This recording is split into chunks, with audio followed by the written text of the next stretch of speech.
Good evening, everyone. This is my paper on restorative justice. Restorative justice. Should we get even tougher on crime, or do we need to try something else entirely? The case for restorative justice. How do we fix a broken Canadian criminal system? The answer is restorative justice. But what is restorative justice? Well, it goes by many other names, such as reparative justice, but it basically means making amends or bringing back to a proper standing. In this case, it means bringing the offender, in a system of criminal justice, to some state of rehabilitation and the victim back together in a form of reconciliation. Restorative justice focuses on the victims, community, and the offenders. This is in contrast to the present Canadian criminal system, which distributes justice from a tough-on-crime attitude with little care for what actually helps makes the community safer, or for what is most likely to turn the criminal from his law-breaking ways. Criminologist John Brathwaite notes that, quote, "With crime, restorative justice is about the idea that because crime hurts, justice should heal. It follows that conversations with those who have been hurt and with those who have inflicted the harm must be central to the process." End quote. Restorative justice has been around since crime has had a name. We can find examples of restorative justice in Exodus chapter 22, verse 1 to 4, where in God's law a thief was to pay at least twice as much as he had stolen. This is restitution. We can see that God has indeed written His law on our hearts, in that there are many examples of nations that have little or no regard for God's law, who nonetheless have practiced this tried and tested, efficient and ethical means of justice. We can read about this happening before Jesus' birth in countries like Sumer, present-day Iraq, Babylon, and Rome, and also in more recent times in Ireland, Germany, England, where some sort of restorative justice has been used for property crimes and non-violent and violent offenses against others. They are using restorative justice because it works. And Canada's present criminal justice system isn't working. Why do I say that the Canadian criminal system is basically broken? Well, there are many reasons, but we will look at only a few of them here.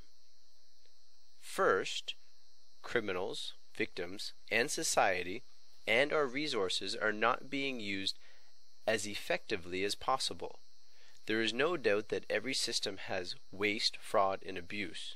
We are a fallen people, and we will not see perfection this side of heaven. But that does not mean we should not aim at change and reform when we see inefficiencies. The role of government is to punish evildoers, as we see in Romans chapter 13 verse 4, by administering justice. So the Canadian government should be equipped and willing to provide a means of restitution for the victim, so that the fruit of justice, rehabilitation, and reconciliation can be realized between the offender and the victim, and so as to bring society to a state of normalcy. We do not do that in Canada. Generally, we look at ways of cleaning up the streets and getting tough on crime. When it comes to criminals, they are either handled by the federal government or by provincial or territorial governments. The federal government has jurisdiction over all adults over the age of 18 who are serving 2 years or more, as well as adults on parole or on a statutory release.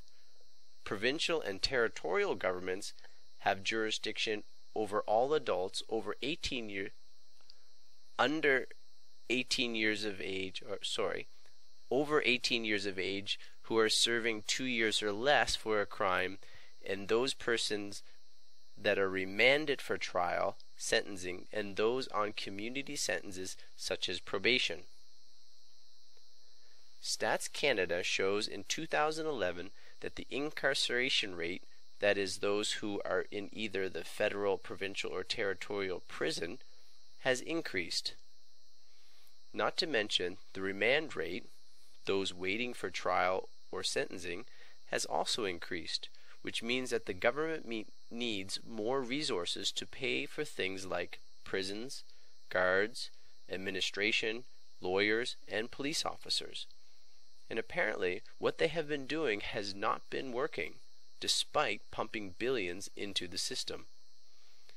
Crime may not be shocking as you read the local news or turn on your television, but what is shocking is the report by CBC last November that showed that there has been a 75% increase of visible minorities over the past decade. Are visible minorities worse criminals than whites? I think not. It is a problem with the system. This is not to suggest that there is racism within the system, but rather that the system must redirect resources to help communities of minorities so that they are less likely to be imprisoned. Over the past 5 years, the federal government for the Correctional Service of Canada, or CSC, has increased 40% to $2.6 billion. Howard Hayes, who is a correctional investigator, reported on this find. And he said, if you track where the money is going, you will find that the government is building 2,700 new cells for expected inmates because of the Tough on Crime initiatives. Spears said that the problems in the past arose because of stress within the prison system, and that many of those problems are still a major problem today, such as crowding, too much time spent in cells, lack of contact with the outside world, lack of program capacity, the paucity of meaningful prison work or vocational skills training, and polarization between inmates and custodial staff. On top of regular prison expenses, many prisons are hampered with sick and elderly patients, which cost the system $210 million last year alone. Finally, he noted that our present government's new policies on crime have made it, quote, more difficult to rehabilitate and reintegrate, end quote, prisoners into society as contributing members. If the inefficiency is not overtly apparent, the report stated that there has been a 23% increase in spending on the corrections system over the past 10 years. And even though it only costs half as much to incarcerate women that it does men, the cost to keep one man in prison for a year is a staggering $110,000. As he mentioned, crime rates are actually down, but the problem is with government policy and Prime Minister Stephen Harper's government's stance with tough on crime, which includes mandatory minimums. In Texas, there is a group called Right on Crime. They have much needed support of the governor of Texas and have been able to save billions of dollars by changing and reforming their prison system. They hope to be a model for other states to follow suit. They actually did so well that they closed a prison and have stopped the plans of building additional prisons. One gentleman said, "If we can do it in Texas, we can do it anywhere."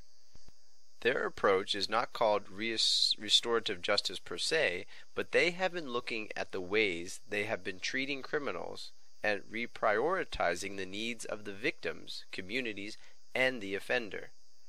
They have realized that many of their approaches, which were the direct result of the Obama administration's tough on crime stance, were unethical, and they are now, as Governor Rick Perry stated, smart on crime. That brings me to my second argument, and that is Canada's present criminal justice system is not ethical. As I have stated, the Canadian criminal justice system is hanging by the thinnest of threads, if not a bubble ready to burst, due to its inefficiencies. But more troubling than the burden of taxes on a society are the ethical considerations. We in Canada are blessed to live in a free, democratic society. Canada is far from perfect, but she is home to nearly 35 million people. Our freedoms are based on the Canadian Charter of Rights and Freedoms that says, quote, Canada is founded upon principles that recognize the supremacy of God and the rule of law, end quote. What we cannot do is redefine who God is and change the rules of the law. One initial problem is that offenders are thrown into prisons for breaking laws that should not have prison sentences attached. When it comes to offenses in Canada, 76% of them are non-violent, such as property offenses, impaired driving, drug offenses, and even though the other 24% are of a violent nature, we can see that keeping 76% of the offenders locked up in federal, provincial, and territorial prisons is unethical because they are not all treated according to the Canadian Charter of Rights and Freedoms in that 1. They are oftentimes not tried within a reasonable time, which again is inefficient, but also unethical because the accused is tied up in the system until sentencing is issued. And 2, they are not entirely ever acquitted of an offense because it is as though their punishment is a life sentence, even if they are re-entered into society, because they are labeled as if wearing a scarlet letter for life, as one right on crime advocate coined. And 3, with so many minorities being incarcerated, there is an injustice as to the way our governments treat minorities who are oftentimes outcasts of society and are in need of integration policies rather than policing penalties. This is not to say that crime is not to be controlled, but our definition of crime and what warrants incarceration must be revisited and revamped. Additionally, the Bible tells us that we ought to treat crime swiftly, as in Ecclesiastes chapter 8 verse 11, and in an equitable fashion, as in Exodus 22 verse 1 to 4. Justice must be prompt and fair. Besides the unethical treatment of nonviolent offenders by locking them up unnecessarily, we also see that after the flood, Noah was given the command, quote, Whoever sheds the blood of man, by man shall his blood be shed, for God made man in his own image, end quote. This means that execution is ethical, and when a society, like Canada, abolishes capital punishment, as it did in the 1960s, what we have is the caging of violent criminals for decades, and they are treated as if they were not made in the image of God, but were of a lower class, to be treated as an animal, when God said to execute the murderer. Execution is a just and right sentence for the man who sheds blood. Do you recall the case in Canada involving Travis Baumgartner? He was the young armored car guard who shot and killed 3 of his 4 fellow co-workers. He wanted to pay off debts, so he planned to kill his co-workers and steal the cash. He was caught and sentenced in what was dubbed the harshest sentence since the last execution by hanging in 1962. Baumgartner was given life, which is 25 years, with no chance of parole for 40 years. Yes, it is a long time, but do you know what the family said? A brother of one of the victims said, "It's the system. You call it justice. Sure, justice. But my way of justice is back in the old days. You hang them. That's justice for what he did." End quote.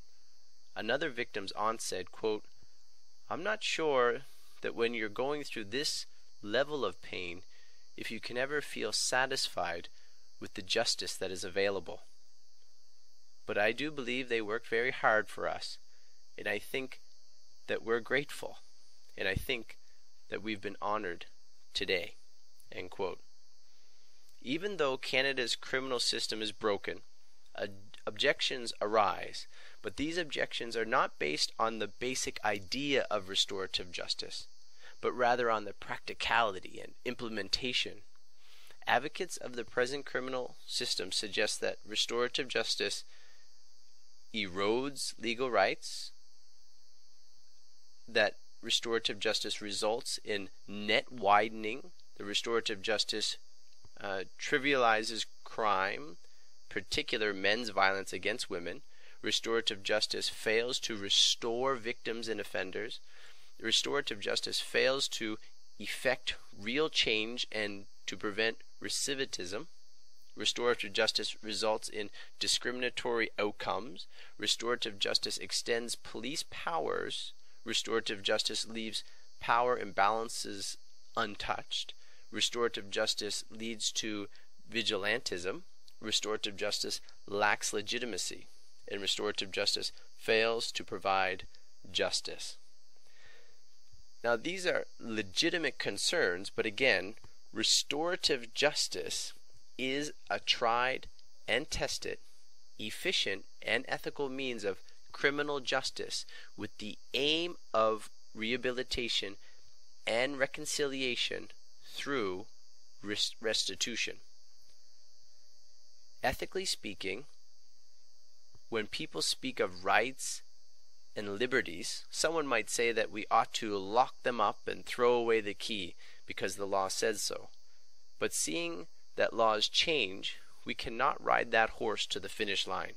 A utilitarian might say that the system we have is not perfect, but it is useful and relatively practical, so we should stick it out.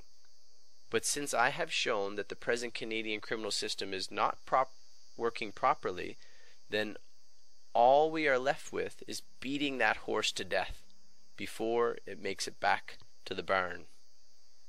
That leaves us with the question of what are we to do, or how can restorative justice be implemented into the present Canadian criminal system? Or what are some practical applications of restorative justice? As I have mentioned, we have to start with the differences that come with nonviolent and violent crimes. In no way do I mean to belittle prisoners, but I see this change and reform as a good haircut. We have to fade out the back, trim the top, and taper the sides. Fading out the back is the reform of the present Canadian criminal system that places non-violent criminals in prison. That needs to be faded out. The trim off the top is the reintroduction of capital punishment into the Canadian criminal system. We need to execute those murderers that have been found guilty in a fair and just trial. Finally, we need to taper the sides by finding the most efficient and ethical ways of dealing with prisoners who are a serious threat to society.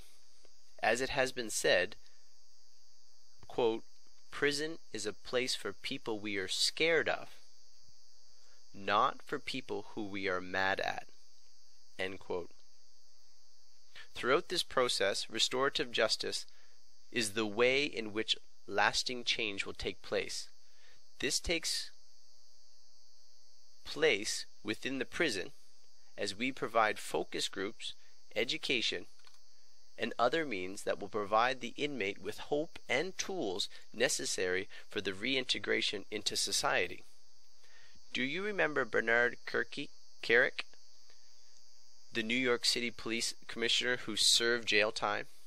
Since his 3-year term, he has made it his life mission to change and reform prisons in America, as he has had the opportunity to experience both sides of the bars. He is one of the first ones with a voice who has realized that the American criminal system is broken too.